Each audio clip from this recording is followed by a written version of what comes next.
Salutations, Knights of this table. My name is Angela, and welcome to day 11 of Autismas. Oh my gosh, it's already Christmas Eve. Tomorrow is Christmas.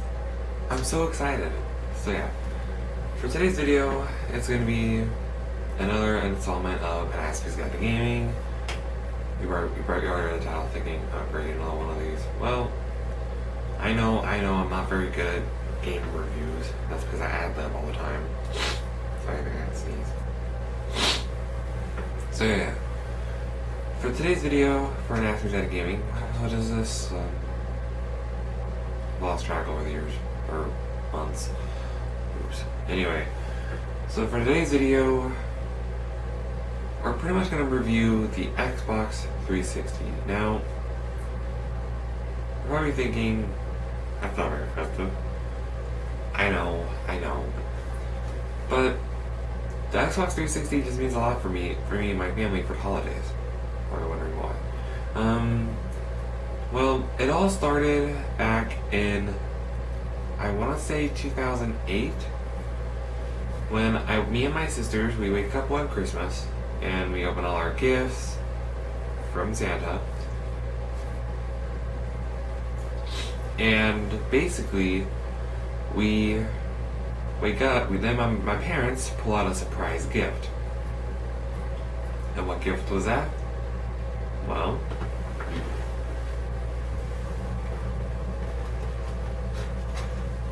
it was this. This Xbox 360. Sorry about that glare. This Xbox 360 was given to me and my sisters 11 years ago. And it's honestly the best gift I've ever gotten. And apparently, I didn't even know this was a limited release, by the way. Like, I thought it was an ordinary 360. But it's the Holiday 2008 limited edition bundle console. You can only get it in a Holiday 2008. You can tell it's different because it has this little notch on the back. It says 60 gigabytes hard disk drive. I never noticed that honestly till now. But yeah, today we're going to be reviewing the Xbox 360. Not any specific games for the 360, but just the 360. So let's get to it. Okay, so this is the 360, and yeah, as you can tell, it looks amazing. Like, I've had this thing for 11 years, and it's still in good shape for the most part. I mean, the controls are a bit worn down, which we'll get to in a minute. But yeah, this 360 I've had since 2008. There's the open disc tray button.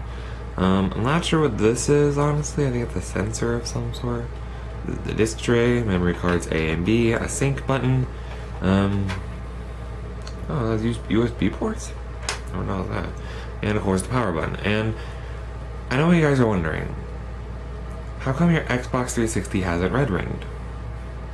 Well, we'll get to that in a moment. I don't know, but for those who don't know what a red ring is, we'll get to that in a moment. So yeah, on the side it says, on the side of the 360 it says Xbox 360 on that side, and I think it says it on the other side. Let me check. This thing's a little bit heavy, I'm not gonna lie. Yep, it's on this side. And on the back, if I can just move this carefully,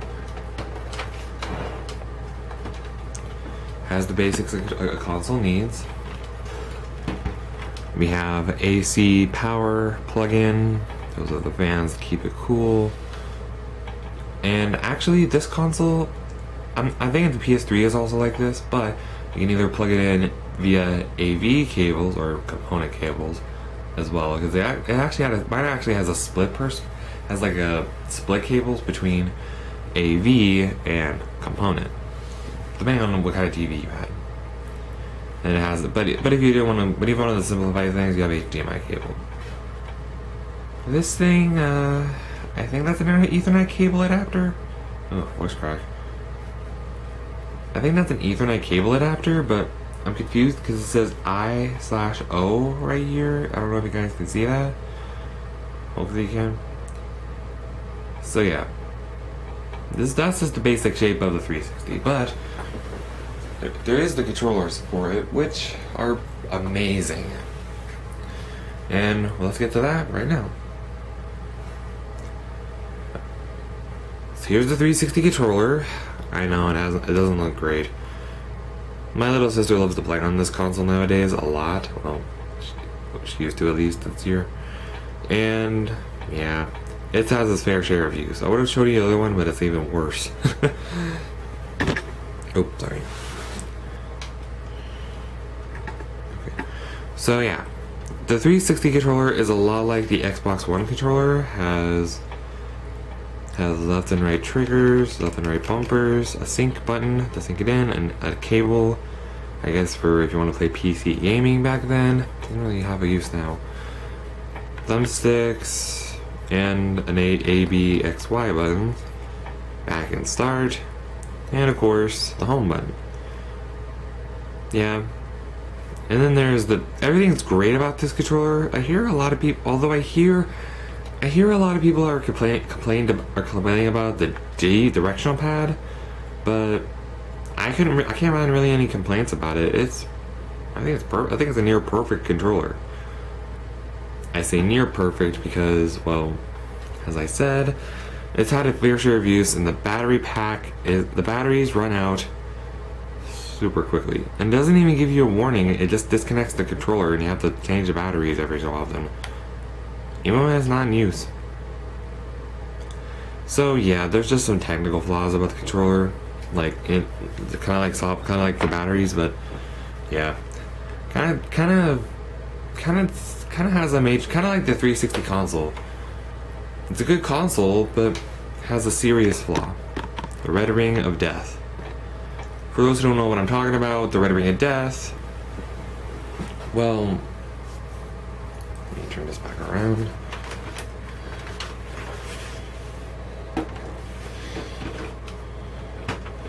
The red ring of death is basically when you turn on your 360, you're playing on it, and then all of a sudden your game starts to glitch up.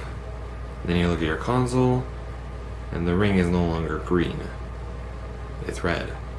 Hence, red ring of death. That means your 360 has died.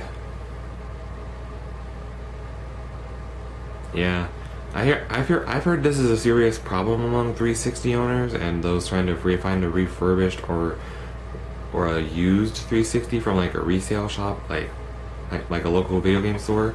They just don't have any that work. And honestly, I haven't found that an issue yet. But yeah, my 360 has been working since 2008 when we first got it. 11 years and it's still running strong. Pretty crazy, I know. So yeah, and I would review some games for the 360, but well, if you've seen my room tour finale, if you've seen any of my room tour videos, you would know not an easy task because A, I have like a bunch of games for 360. B, most of them are most of them are Lego games for my sister. And C, don't even get me started on the Connect, honestly. So yeah, but I will answer one question.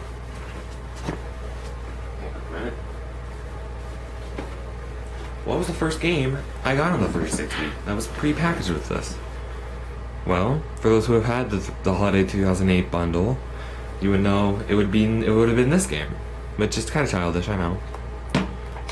Lego Indiana Jones: The Original Adventures. But that's not all. Not only is it one game, it's two.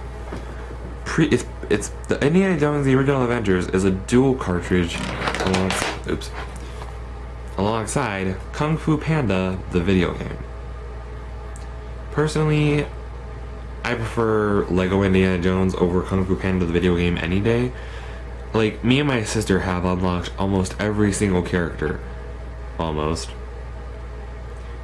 Being the keyword. But, yeah. This game is like almost 85% completed. We still have to unlock one character in a Han Solo. Spoilers. But, yeah. Me and my sister loved playing this game growing up, and we kind of still do love playing this game. So, yeah. That is my review. So basically, the 360, it might have some serious flaws that it might have some software flaws and within the console and controller, but it is one of my favorite consoles of all time. I think that'll do it for today's video, guys. I'm like really excited for holidays, but I hope you guys enjoyed this video of me reviewing the Xbox 360, and if you did, drop a like you're dropping the bass. Wow, wow. If you feel subscribing, the Autismas smack. Oh, also, let me know in the comments below, what was your favorite childhood console? I'd really like to know. And I'll see you Valentine's in the next video. Toots!